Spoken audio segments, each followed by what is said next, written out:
everybody. Welcome back to another episode of Black Tea, the podcast that is all about Black women in advertising, presented by Muse by Cleo.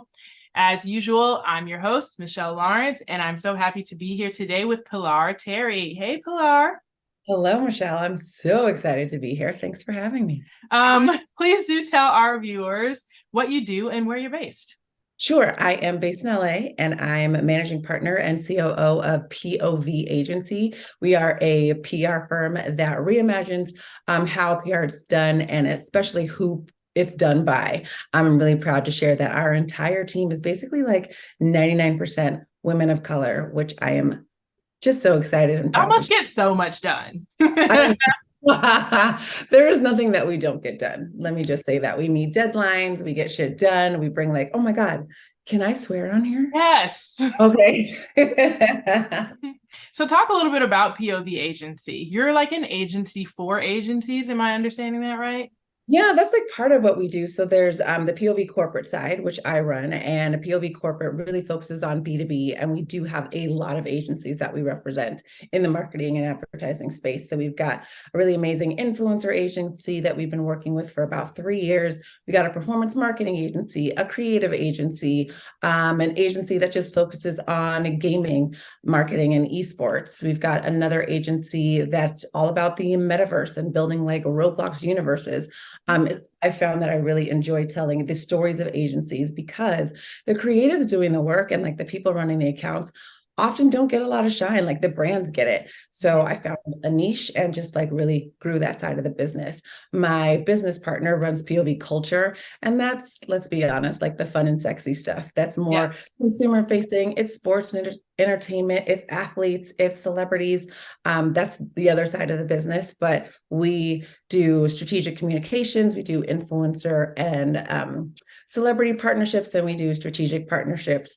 Communications is definitely our gateway drug, but we are expanding beyond that. But communications is definitely our core. Well, talk a little bit about your journey within the advertising industry. You went from agency employee to agency founder. What was that journey like, and what had to change within you for you to be able to make that leap? I will be so honest. I never wanted to open up my own business. I thought I was going to be at an agency until I died and loving it. But the universe was like, we've got another plan for you, and it's time for you to start your own shop. So I did. And it was challenging and wonderful and amazing. But I found that my partner and I, my initial partner, we had different ideas about what work was. Like I wanted to do it and they kind of didn't. So that did not work out. And that was right around March of 2020. So my business partner, who also happens to be my husband, he had his own agency in PR as well.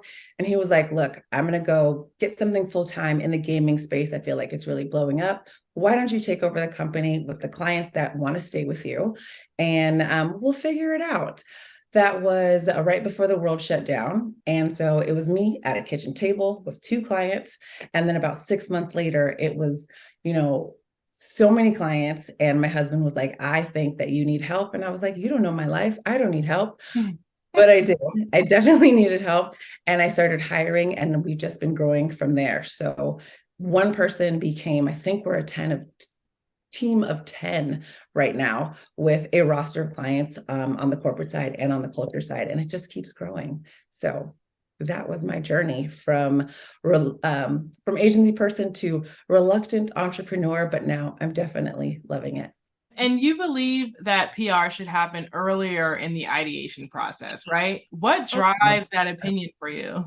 What drives that opinion is that I've noticed over my 20 plus year career, which is mind-boggling saying that, is that PR is always at the end. Like the marketing team comes in, they have like their whole plan, and then they basically hand it to the PR team. It's like, okay, we'll go get media off of this.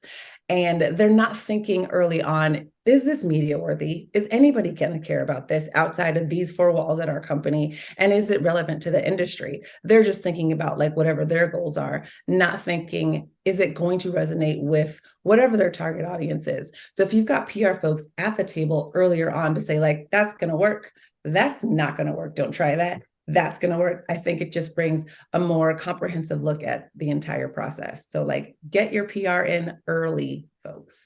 And how do you build that trust with within other departments to essentially give them confidence that PR is not smoke and mirrors? You know what I mean? Like, oh, we're just guessing. This will probably work. That'll probably work. That'll probably work. That's what I think a lot of people think it is. And how do you combat that? How do you come with receipts? So many good questions. Okay, so how we combat that, I think, is like establishing trust early and being open and honest early, and honestly delivering results early. A lot of what happens with PR is the fact that people wait too long in the process. You're kind of given a shit sandwich to like take to Wall Street Journal, New York Times, Ad Age. It's like fix it. So I think establishing trust is really important, and also delivering results that matter and that have impact. So working with your client or working with your teams early on to figure out like how you want the PR to work for you, whether that be we need to reach a target audience, we need to integrate input from key stakeholders, we need to talk about clients' campaign work. Getting that on the table and getting everybody on the same page early on really helps with that process, instead of just like, hey, here's something, throw it at the wall and we'll see if it sticks. That's how it works. That's not how it works. Okay, cool. And then I would love to just hear about, I really like to give particularly Black women a chance to brag about themselves and their accomplishments. I mean, you run an agency, but aside from that, I'm wondering if there is a particular campaign or a particular project that you are most proud of. At the time, we were representing a MarTech company that was founded by a woman of Indian descent. And she was always talking about, how hard it is to break into ad tech and MarTech as a woman of color. But she killed it. She had this amazing company. And I wanted to get her into Adweek's talent pool. It's a one-page feature that appears online and also in print. And it's a full-page feature just on, somebody who's outstanding in their field.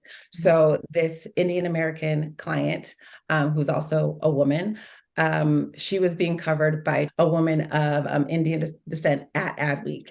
And the entire interview process and the media opportunity was set up by a staffer of mine who was of Filipina descent. So having all these women of color at the table, I love that.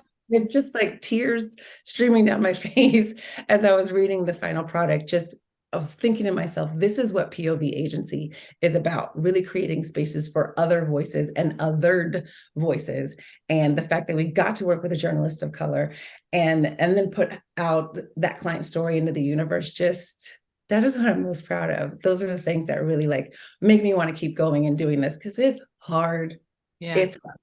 But doing things like that, that's my most proudest achievement. Yeah. What is cultural intelligence? And how is that different from DEI? Okay. I love this question. So DEI are people who have studied DEI. They've got, they're credentialed in it. They've studied it on an academic level, or they've got a professional certification. That is DEI. That's DEI work, and it is completely different than cultural intelligence. Cultural intelligence is basically taking your lived experience as a woman of color, as a queer person, as a whatever othered you may have been, and just applying it to your work day to day. So we're not a multicultural agency. We do have credentialed DEI folks on the team, but we don't provide DEI services or workshops or coaching. But what we do is bring a cultural intelligence to any campaign work that we're working on. So we think about it from a Black consumer's perspective. Is this going to resonate with a Black consumer?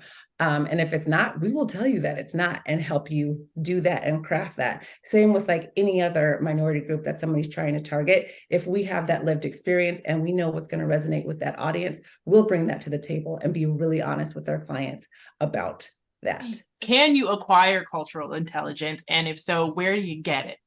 I do think that you can acquire it. I'm even trying to acquire it myself. I know I have my lived experience as a Black heterosexual woman, but I am very curious about what other cultures are bringing to the table and what resonates with them. So I do think that you can acquire it as long as you've got like a spirit of curiosity and being open to asking questions, being open to, hey, you're wrong about that, and here's why, and like, really taking things in and like accepting it.